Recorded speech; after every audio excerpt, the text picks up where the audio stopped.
What is up, everybody? It's your boy, Chris with a K, Chris Griffin. With that guy, Chris Mason there. You see him, Mr. Sooners 360 himself. We got a big game this week. Got a rivalry game this week.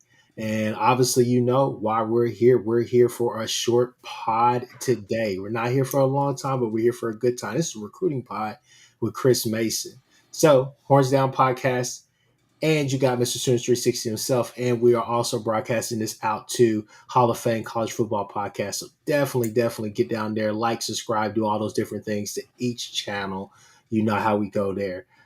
Before we start, Chris Mason, gotta say that we for this show right here, we do have a sponsor, Chris Mason. We have Oh, Kaizen okay. Performance Fitness. Okay, I go there. Brady Trantham goes there. A lot of people go there, especially a lot of OU people that go there. A lot of former athletes that go to this gym as well. Everybody trains. It's here in Norman as well, a little bit on the outskirts, but at the same time, it's here in Norman. Around a whole bunch of people who love the Sooners, love the Thunder, and they hate everything OSU. So definitely, if you find yourself in town, definitely come check it out and see if it's right for you. So Kaizen Performance Fitness, again, shout out to the guys over there.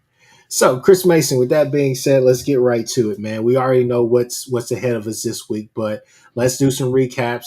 Let's talk about what's going on. I think last time we talked about it, I think we talked about the Allen kid, and I believe we got him sometime after the pod, right? And then it seems like some kids may be trying to double back. Seems like there's a lot of news still on the recruiting trail, and that's not just talking about the 27 class. It's not just talking about the 28 class. We're talking about the 26 class as well. Also, Chris Mason. I mean, later down the road, we definitely got to talk about Jalen Brewster because it seems like Texas Tech is cooking right now. But we did steal a guy from them just a little while ago. So, with that being said, Chris Mason, the floor is yours. Well, let's talk about the fact that OU got a verbal commitment on, I believe it was Wednesday. Braden Allen went ahead and committed to Oklahoma, giving OU a wide receiver class of three players. He's from Louisiana, 6'1", 185, 190 pounds. Really good film, very productive receiver. I like this addition to the class. Colorado wanted him. Ole Miss was also after him.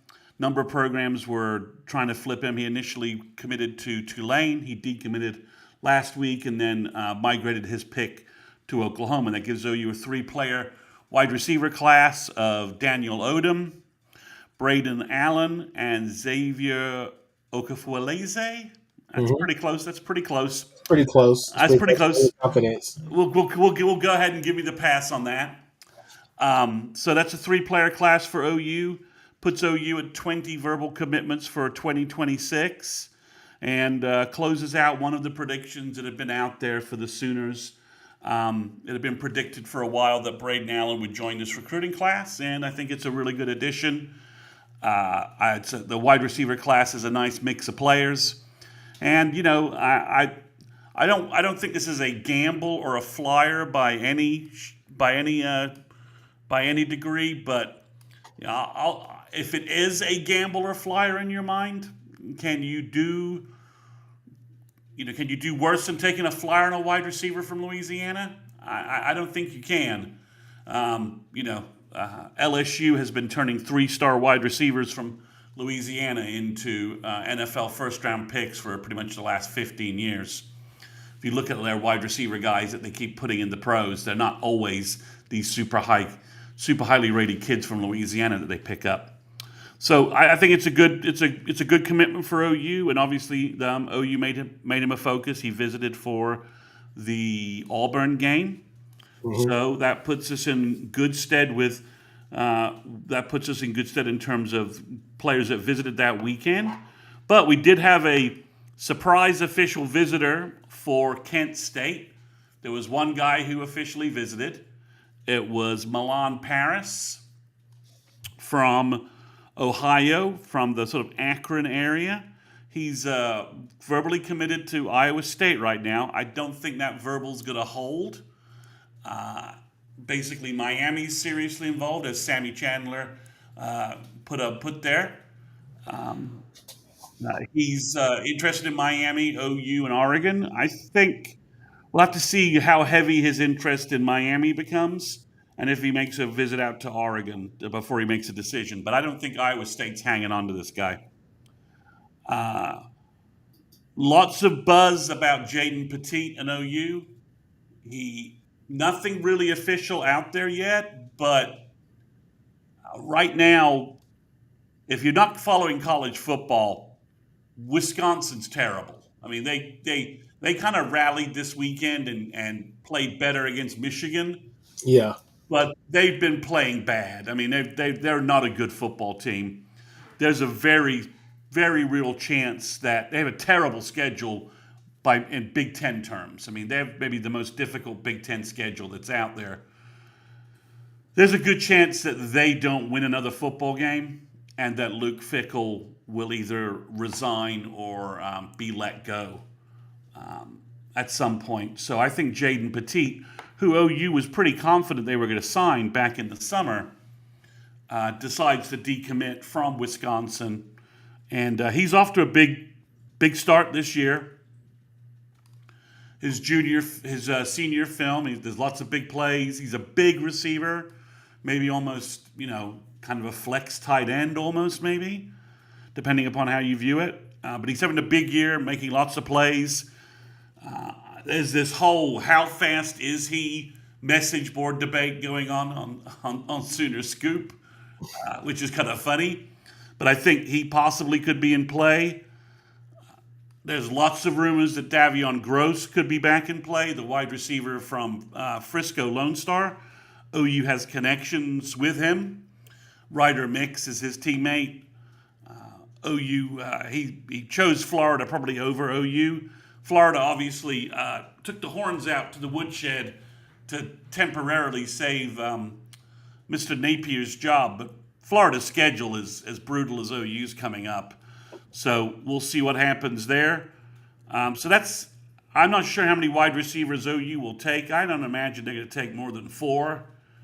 But I think if Davion Gross wants to decide to get back in the fold, OU might make an exception for him. But I think it's probably Petit or Paris, not both, and that Gross is the only guy maybe with the 5th wide receiver golden ticket, so to speak. So who's your preference out of Petit and Paris? Well, they're both big receivers. Milan is 6'5", probably 6'4", 6'5", 200. He looks a little more fluid. He does look like he has better speed, but Petit has really, he's a playmaker. He's making big plays in Florida. He's a matchup nightmare. So, as you can see, Sammy Chandler just posted his stats. That's moving. That's pretty awesome stats for 4 games, regardless of who you're playing. I mean, 730 yards, 12 TDs, basically that's right around 20 yards of reception, a little over maybe 25 yards of reception, something like that. Mm-hmm. That's moving. That's good. So I don't think OU can really go wrong either way. I think the only question you might ask yourself is, did OU perhaps move too fast in offering and taking Xavier Okafor-Eze's commitment? Would you want Paris and Petit instead of him? That's a question I think, that could be asked, but I would say, depending upon what I saw on film, I would probably lean with Milan Paris, the wide receiver from Ohio. He just looks like the more fluid, looks like the faster guy, Interesting. the more athletic big man. So, Boomer. but Okafor also is a fantastic athlete. He's having a good year.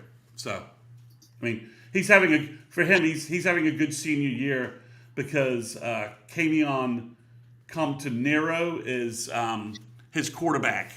The 2028 athlete that OU is recruiting is his quarterback. Are you? Oh, go ahead. So Xavier's having a good year as well. So, but I think of the 3 of them, I would probably have put them in Paris, Petit, and Xavier Okafor third in that list. But he might have he's the rawest, but he probably has the biggest. He might have the biggest upside. I think Paris is probably, based upon what we're seeing OU doing, is probably the highest guy I would have. Huh.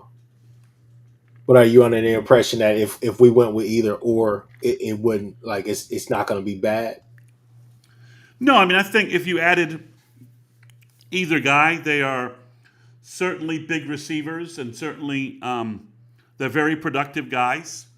And we certainly seem to be leaning towards a bigger guy in terms of the receiver mix. I think it would be, I think it would be an interesting four-player class. I think Odom is probably the most polished, ready to play based on the competition he faces. St. John Bosco. I would say Odom first, and then I would probably go with if we're talking about, I'd probably say Paris next, and then Allen, and then Okafor in terms of who they could help us. Petit and Paris, I think, are probably the second guy in the class after Odom, depending upon which guy you got. I just don't think they can grab both. We have too many needs elsewhere. Whereas Gross is kind of a different guy with just different. He brings different stuff to the table. Yeah, yeah. Percy Harvin, right? That's what they keep saying. They can. I mean, he can play running back. You could definitely put him in the backfield. So, Well, and you could have some options there. So, I kind of keep go back and forth on whether I think you should pick up a second running back in this class or not. And if they do, I think obviously, as I've mentioned on this Q&A before, I think they should try and flip Jonathan Hatton if that's even open to them. got you. So all right, so that's 26. What are we talking about on the? Is there any more on the 26 class, or should we keep on moving to the 27 and 28 guys? No, we should move to 20. Keep on 26 because Daniel McMorris, the offensive tackle from Norman North, is visiting OU for the Ole Miss game. I think that's going to be his actual official visit. Okay. And then he's going to decide a couple of days after that. So read between that what you will.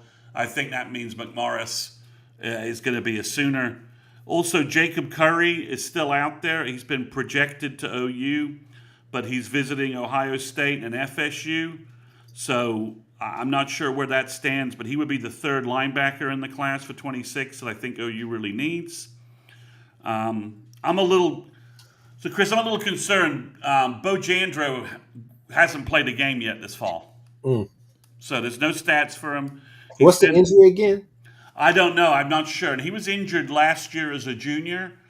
So just a little worried about just the fact he hasn't played. I'm seeing lots of mid-year film from OU targets and OU verbals, sort of reinforcing why OU, offered some kids and likes some kids. But Bo Jandro's hasn't played yet. So getting a little worried about that. Not hugely worried, but just a little bit. But I would like Jacob Curry as an additional linebacker in the class to go with Ja'Cory Smith. So those are the two other 2026 updates that are sort of out there. Two other guys projected to join the class. So if you added that wide receiver and you added these two guys, you'd put OU maybe at around 23. And if you were to get Curry, that would take care of linebacker recruiting. You'd have wide receiver recruiting done if you add one more guy. McMorris would give you 3 offensive linemen. So if OU was going to go with 25 kids, they'd have 2 spots left. And I'd really like to see that one of those spots go to an interior offensive lineman so that we have a 4-player class. So keep an eye out for some movement at offensive line. OU making an offer. The UCLA decommitment Johnny Jones. OU try to make a move there. It doesn't look like that's going to work. I think he's going to choose FSU. We got the momentum. Yeah, but with McMorris, Jones is an offensive tackle. So is McMorris. So if you've got McMorris sort of in the fold in the bank and you're just waiting for the public commitment, that gives you 2 offensive tackles in the class. And 1 interior player with Noah Best. So I'd like to see another interior player be added. But there's no names out there and no new offers, so it's a little strange. So let's jump in here into some of the questions real quick. So you got James Strice, he asked, what about the 26 Oklahoma kids, the 2026 Oklahoma kids committed to OSU? Obviously, I think Yeah. yeah, So the main names, obviously, the Taj Overton, the defensive tackle from Owasso, already chose Mizzou. OU wasn't really going to go back in that situation. They liked their defensive tackle class at this point.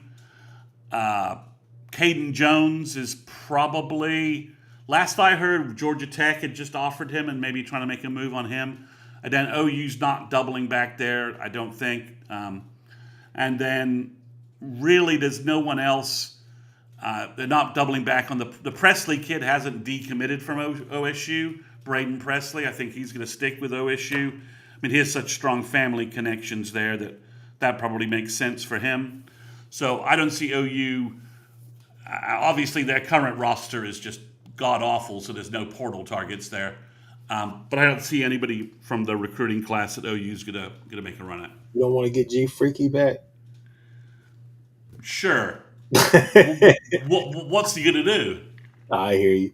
All right, Sammy Chandler, he jumped in here again. He said we need more than one running back because I guess he has the feeling or the inclination that X Rob and Tatum are going to portal. Lawrence and Ott are done. That leaves the room less than anorexic. Well, I don't disagree that I think at least one running back might portal after this year, and obviously Ott and Barnes are out of eligibility. So yeah, I would add a second running back. Obviously, you could add a portal running back. I'm not sure OU fans are ready to go back in the portal for a running back after the somewhat confusing Jaden Ott experiment, but you can find running backs in the portal. Missouri found Ahmed Hudson from the portal, who's been very productive. Ole Miss stole a running back from Missouri, who's been very productive for them.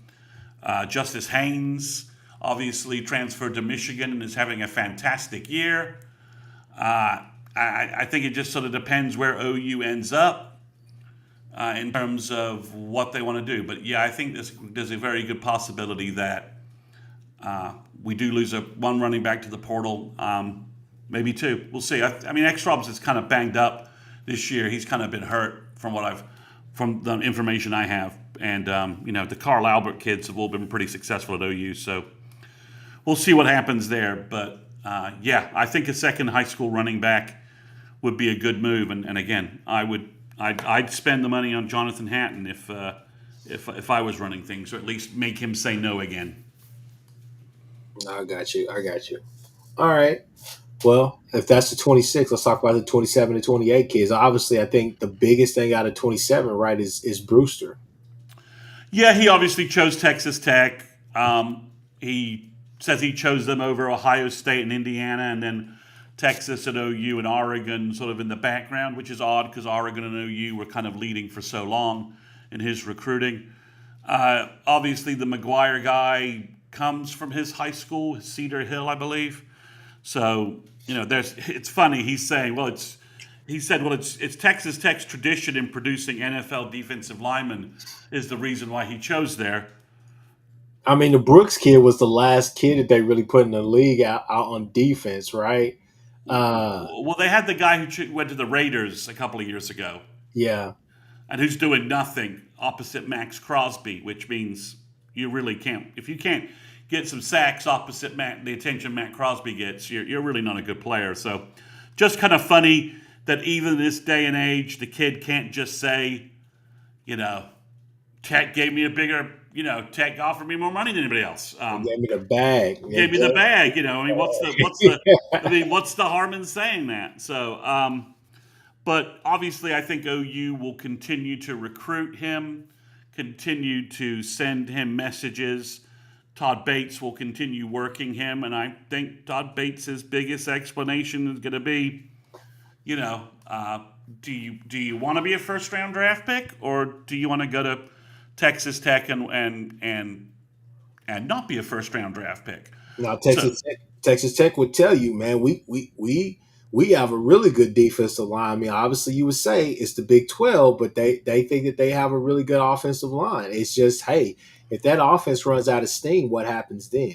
Get what I'm saying? So Yeah, I mean, I think we'll see how this message lands in the offseason, and we'll see what the rest of Texas Tech season looks like. So far, lots of kids are grabbing the Tech bag, trying to establish, I think, a price point. We'll see if Oregon decides to match Tech's bag and says, "Well, we're not gonna put up with this crap. Here's a Nike bag, and we'll see what else happens." I mean, if I was Texas, I would be thinking about this too. Oklahoma will stay in this and try and do what they did with Cooper Hackett. It may not work, but OU's obviously been working other defensive tackles in the class. And, if he's at Texas Tech, OU won't really play him. So, okay, it's not a big a deal as if he went to somewhere that OU actually is going to play. So, because they won't play Texas Tech, really, I think, there's the chances of them playing Texas Tech are pretty small coming up. So we'll see. But yeah, he chose that.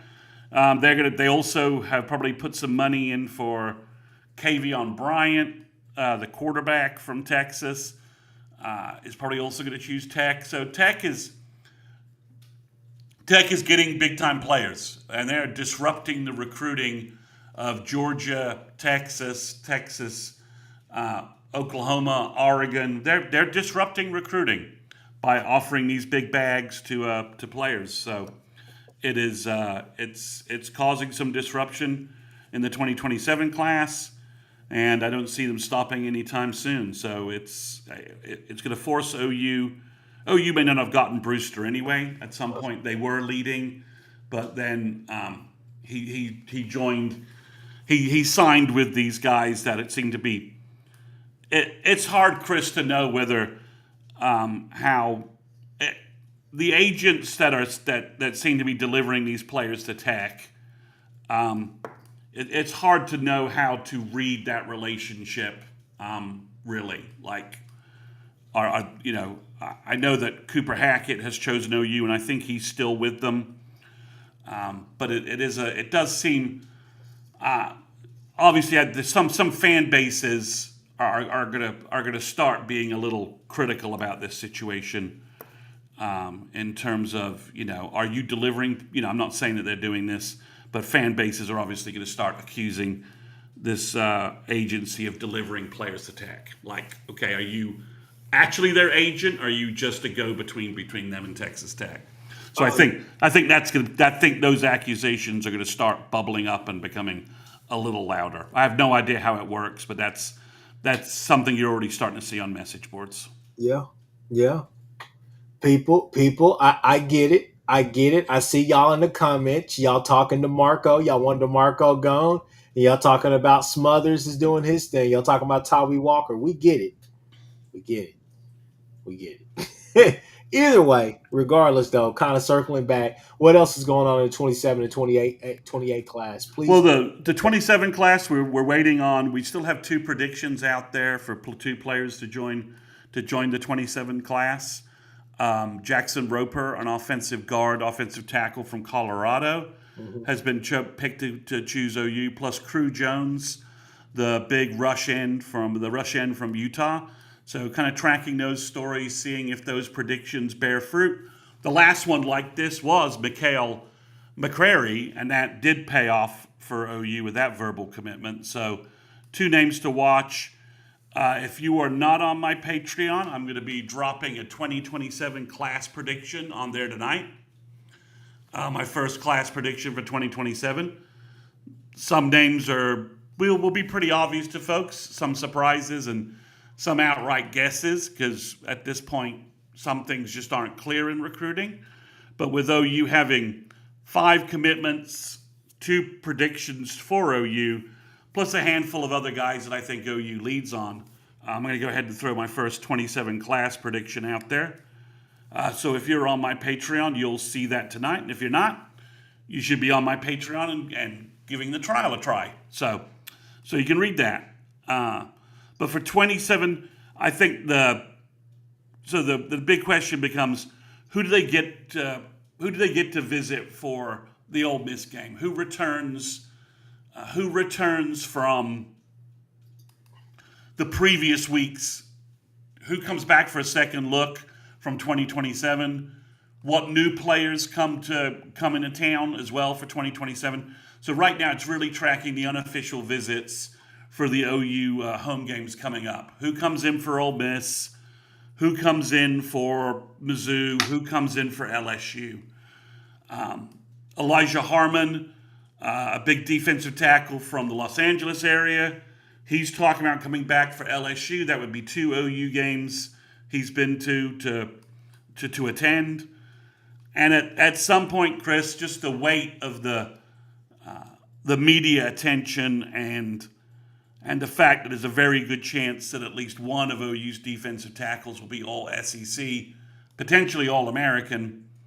You know, that's eventually gonna have some weight in D-line recruiting for 2027. So we'll see how it pans out, but that's what 2027 really is. I mean, there's a half dozen kids that OU is recruiting that I think OU probably has some kind of a lead on that could fall to the Sooners sometime this fall. I mean, I think you could see by Christmas time, OU maybe has 10 to 12 commitments for 2027. I think that's a realistic possibility.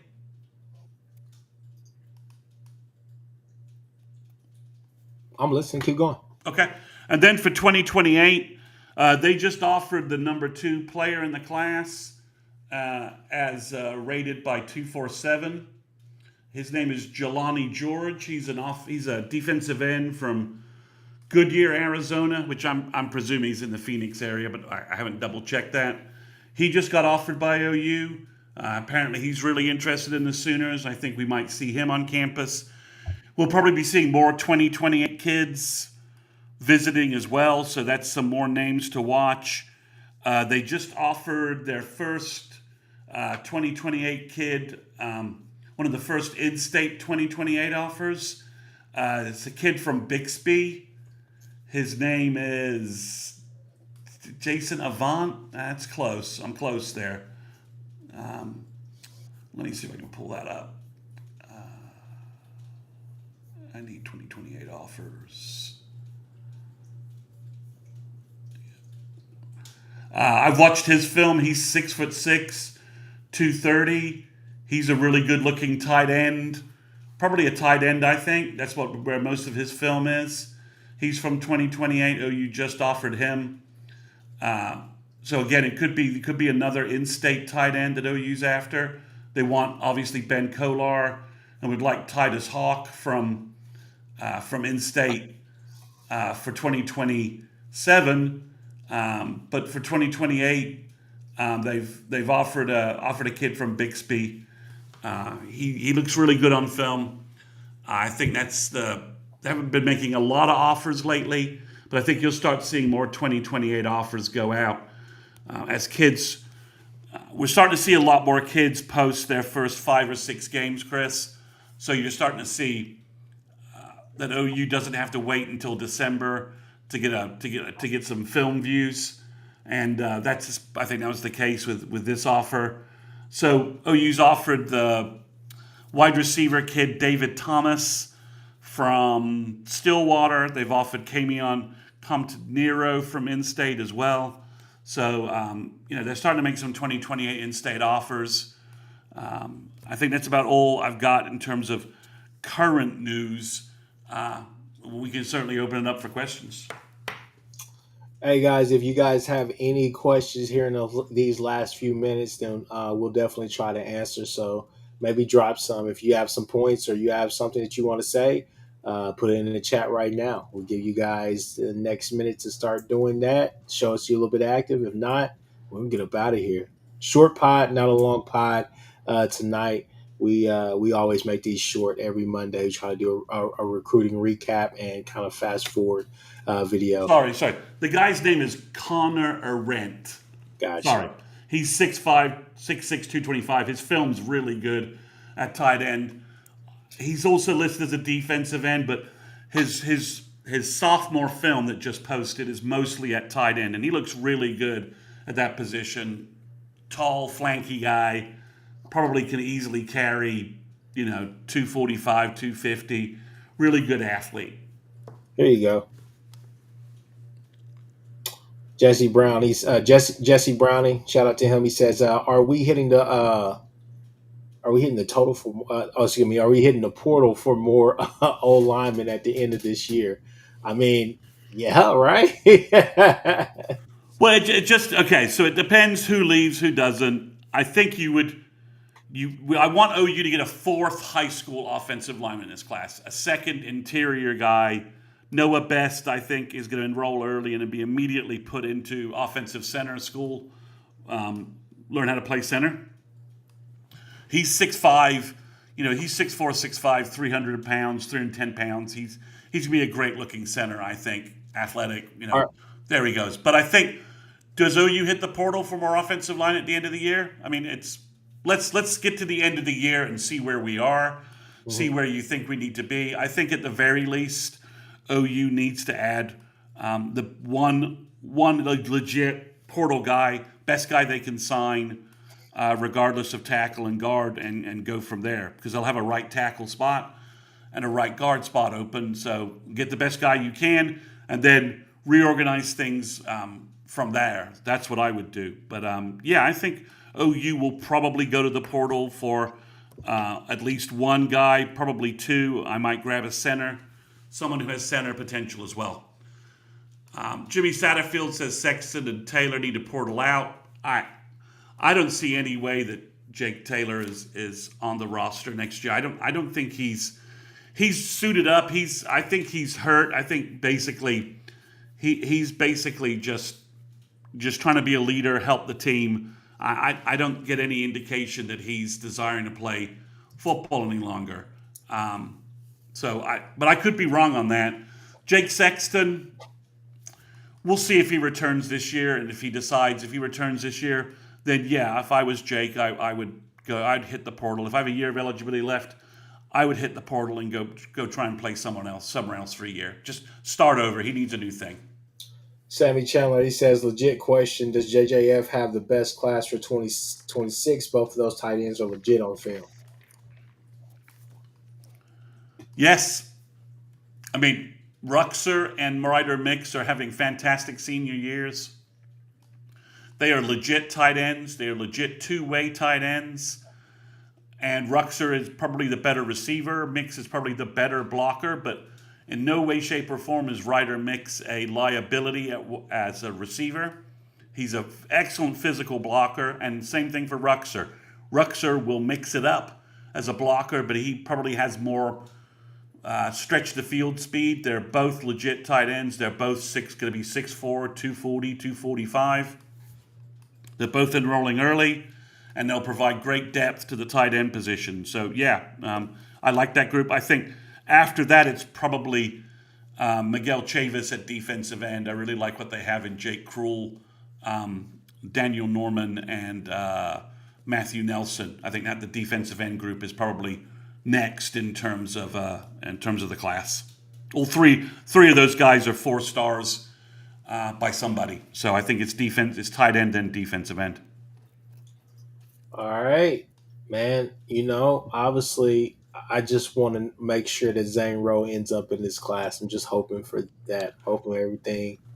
I would think that the way OU's D-line is playing and the way Miguel Chavis has a connection with Zane Rowe, I would be very stunned if OU is not there at the very end fighting for Zane Rowe. I think if you have a defensive end class of Crew Jones and Zane Rowe, that's a class that Miguel Chavis would basically have 2 top 100 guys again. So, and it's only defensive end recruiting is only going to get better and better. I think I've already seen a mock draft where R. Mason Thomas is in the first round. With the kind of season he's having, if he can put up back-to-back double-digit sacks in the SEC, I mean, if I was an NFL GM, I'm not sure I let R. Mason Thomas get out of the first round. So, Sammy Chandler. So when you talk about the linebacker class, obviously I want them to add Jacob Curry. I like Ja'Cory Smith a lot at will linebacker, There's definitely some Kip Lewis in him in terms of comps. Jacob Curry is also probably a will linebacker as well. So the only question I have about the class is the Mike linebacker position. And I already mentioned I kind of want to see some film from Bojandro. He was hurt as a junior. He's hurt to start his senior year. I don't want to say it's a huge red flag, but it does have me a little worried. Interesting. Let's see. James Trice, he's talking about that comp right there. Gotcha.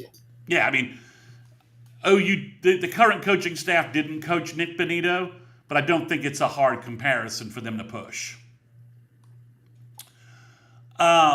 So future defensive tackles are looking a little scarce. So did you watch the Kent State game? Because if you did, you saw Nigel Smith and Trent Wilson out there in the fourth quarter.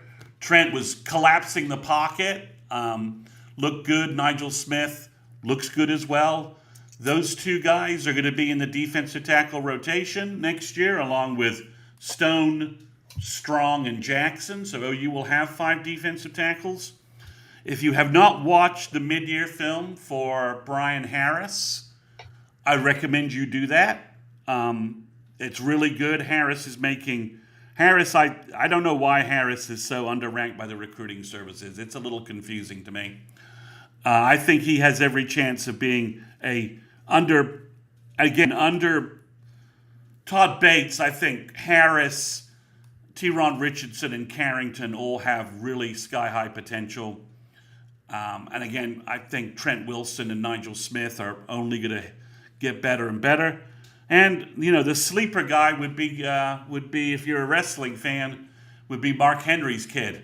Kevin Henry is there. He's redshirting. He just needs to add weight and size. We'll see what happens.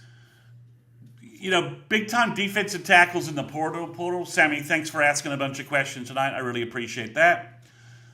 That's tough. I mean, next year, OU's starting defensive tackles are probably going to be the best defensive tackle duo in college football. Yeah.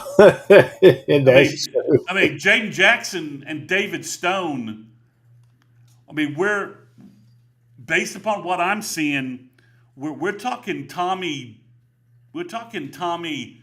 Dusty territory.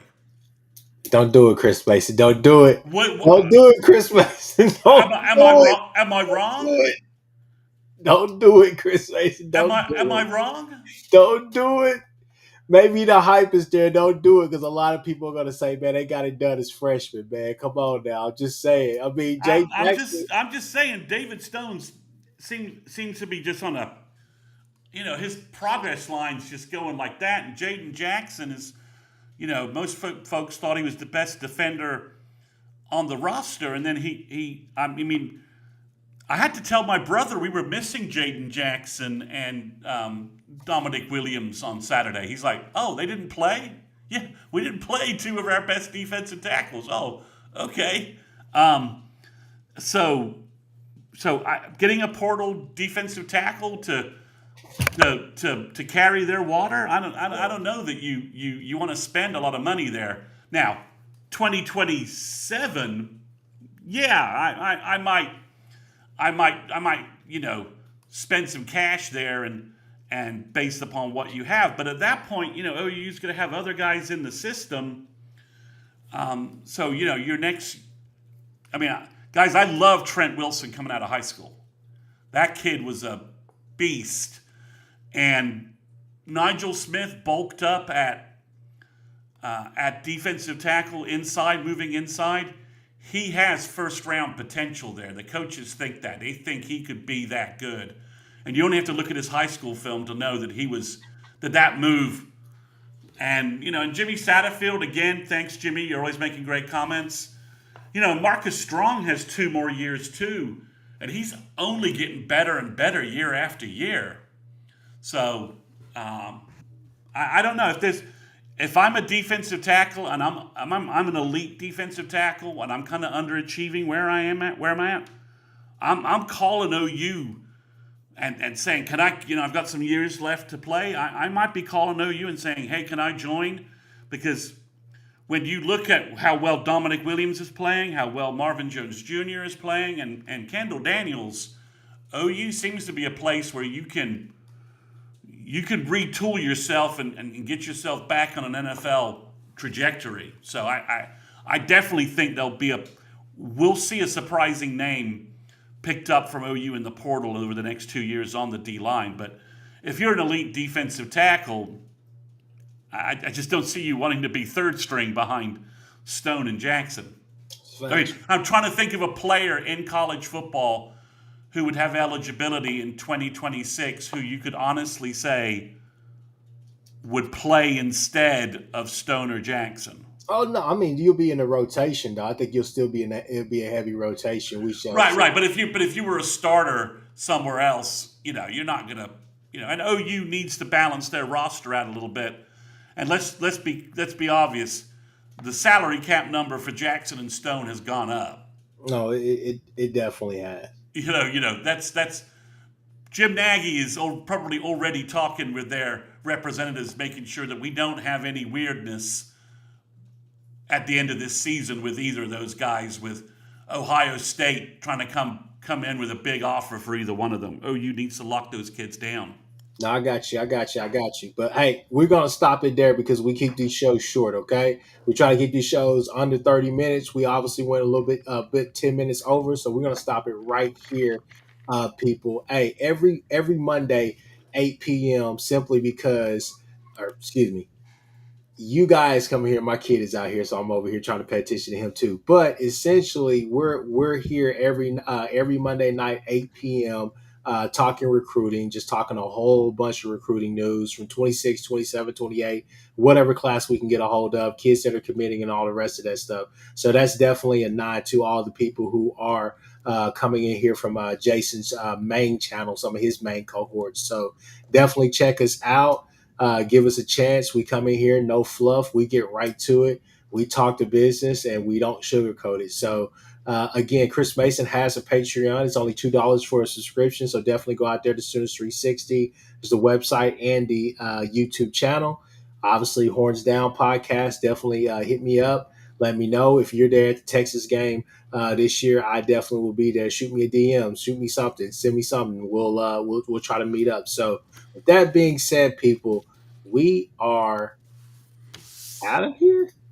I think so.